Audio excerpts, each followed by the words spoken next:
আজকে তো আবার ওই যে ইসকনের একজনকে মানে ধরলো। সেটা নিয়েও দেখেন কি অবস্থা শাহবাগের। কি ঘটনাগুলো ঘটতেছে আরকি। আসসালামু আলাইকুম প্রিয় দর্শক। আপনাদেরকে অনেক শুভেচ্ছা জানাচ্ছি। আসলে কি বলবো? মানে কি হচ্ছে আসলে দেশটাতে?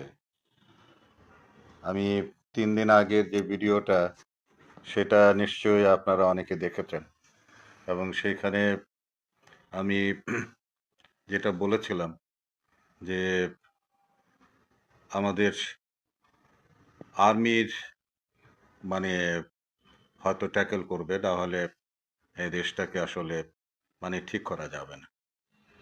এটা আমার কাছে এখন মনে হচ্ছে যে হয়তোবা ইচ্ছাকৃতভাবেই মানে এটি করা হচ্ছে। আর আমি বুঝতে পারছি না যে ছাত্ররা এরকম কেন শুরু করলো? এই কলেজ, ওই কলেজ এরকমভাবে মিলেমিশে কি ভাই?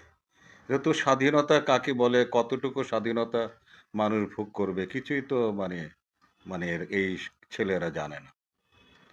এবং যেভাবে মানে আনন্দ উল্লাস করছে একেকটা কলেজ ভেঙে, একেকটা কলেজে যেভাবে তারা এটি ক্ষতিগ্রস্ত করছে। তো আমি তো আসলে বুঝতেই পারছি না মানে এই সমস্ত কি হচ্ছে কি আসলে? পাশাপাশি আজকে তো আরো অনেকগুলো ঘটনা কিন্তু প্রতিদিনই কিন্তু এরকম ঘটনা ঘটছে। তো এরকম ঘটনা যদি আসলে ঘটতে থাকে তাহলে এই সরকার কিভাবে আসলে রাষ্ট্র পরিচালনা করবে?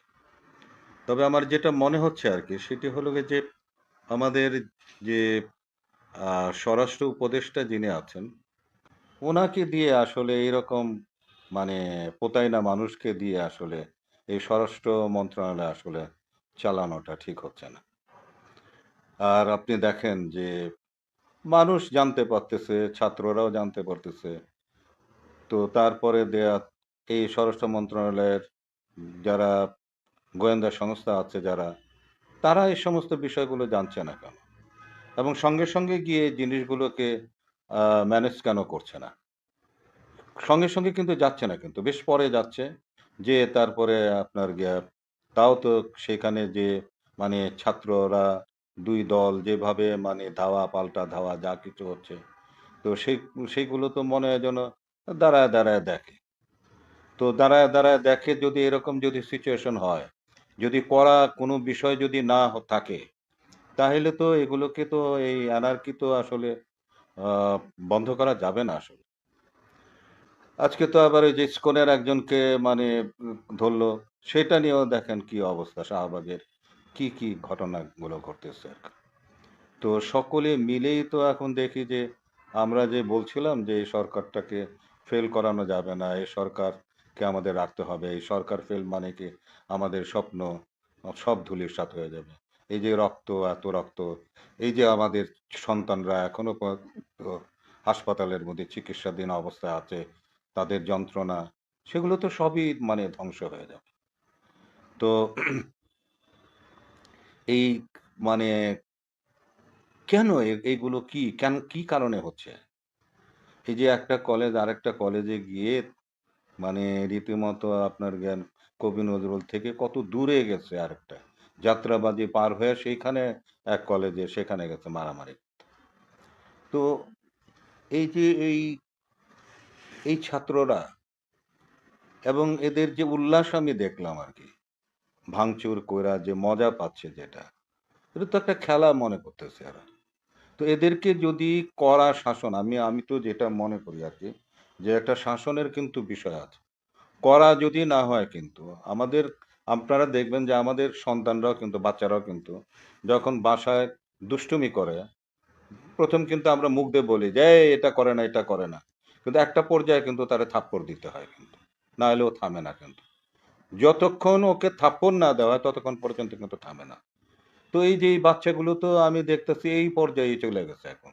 এদেরকে যদি থাপ্পড় যদি না দেওয়া হয়, এদেরকে যদি সেইভাবে শাসন না করা হয় আর তারপরে এই যে এদের বাবা-মা কারা? আমি তো এটাও আমার কাছে অবাক লাগে। যে বাবা-মা গুলো এরকমভাবে রাস্তায় ছেড়ে দিচ্ছে তাদের সন্তানগুলি এগুলি কাজগুলি করার জন্য। আজকে তো মারাও গেছে কয়েকজন। তো এইগুলো কি হচ্ছেটা কি? না বাপ মা ঠিক আছে এদেরকে ঠিক করার জন্য, না তাদের সন্তানদের প্রতি কোনো খোঁজ খবর আছে, না তাদের সন্তানকে কোনো বোঝানো হচ্ছে। কিছুই তো বোঝানো হচ্ছে। তো কি হবে রাষ্ট্রটা আসলে? এই স্বাধীনতা কি হবে আসলে? এই তো গেল শিক্ষিত ছেলেরা। তারপরে এই যে আমাদের যে মানুষগুলো দেখেন কত লোভী মানুষ হয়ে গেছে। এই কাজের বুয়া, তারপরে যে সাধারণ গ্রাম দেশের মানুষগুলোকে নাকি কয়েক হাজার টাকা দিছে, দিয়ে তারপরে বলছে যে তোমরা ডাক্তার ইউনূসের এখানে যাও, সেখানে তোমাদের জন্য সহজ কিস্তিতে ৳১,০০,০০০ করে তোমাদের ঋণের ব্যবস্থা করে দেব। এই লোকগুলি বিশ্বাস করছে। বিশ্বাস করে সব গাড়ি ঘোড়া বইরা আসতেছে, শহরের মধ্যে আসতেছে। এত লোভ, এত মানুষ, এত লোভী মানুষ। ছি, ছি, ছি, ছি, ছি। এই দিয়ে কেমনে এই দেশটা কিভাবে চলবে কি করে আসলে? হ্যাঁ? এটা একটা কথা হইল। এই ধরনের একটা কথা বললে মানুষ বিশ্বাস করবে? মানুষ কি দুনিয়াতে ডাক্তার ইউনূস কি এতই বোকা? যে লক্ষ, লক্ষ মানুষ আসবে তাদেরকে আপনার ৳১,০০,০০০ করে ঋণ দিবে। এটা বলল আর শুইনা ফেলাইল। আর সব ঢাকা শহরের দিকে ছুটে আসতেছে। এ কি রে ভাই? না, না, না। কি এইগুলো কি কেমন কথাবার্তা? তো এই যে এই এই সরকার আসলে কিভাবে টিকবে আসলে? তো সরকারকেও আমি বলব, আমি বলব যে যারা যোগ্য না তাদেরকে যদি আপনারা না সরান, ওই জায়গায় যদি অন্য কাউকে যদি রিক্রুট না করেন আপনারা, তাইলে তো আসলে কিন্তু মানে কি হবে আসলে? কেন রক্ত দেওয়া হইলো?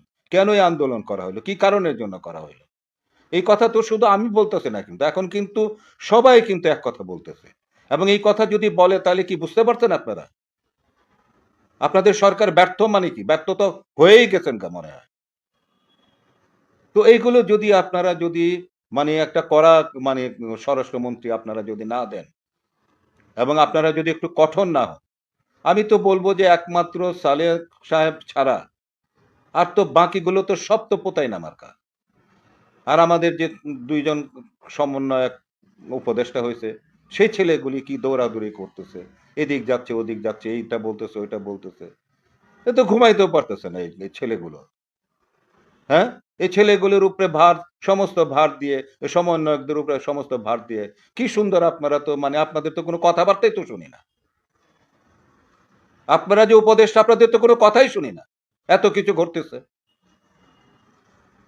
কোন একটা বিবৃতি পর্যন্ত আপনারা দিচ্ছেন না। এ কেমন রে ভাই?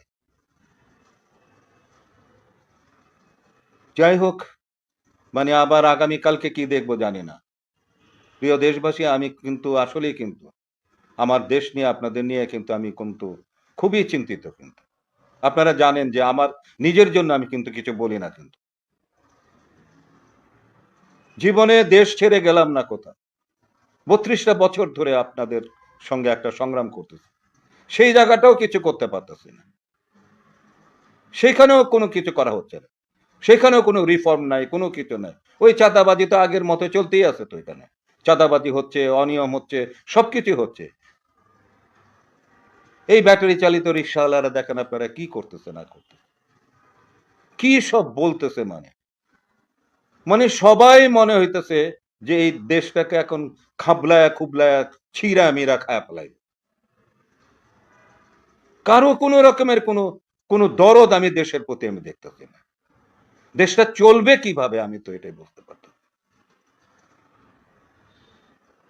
ওই যে দুয়োরানি সুয়োরানির কথা বলতো, হাও মাও খাও যেখানেই পাও ধইরা ধইরা খাও। তো এরকম তো সুয়োরানি দুয়োরানির দেশ হয়ে গেছে।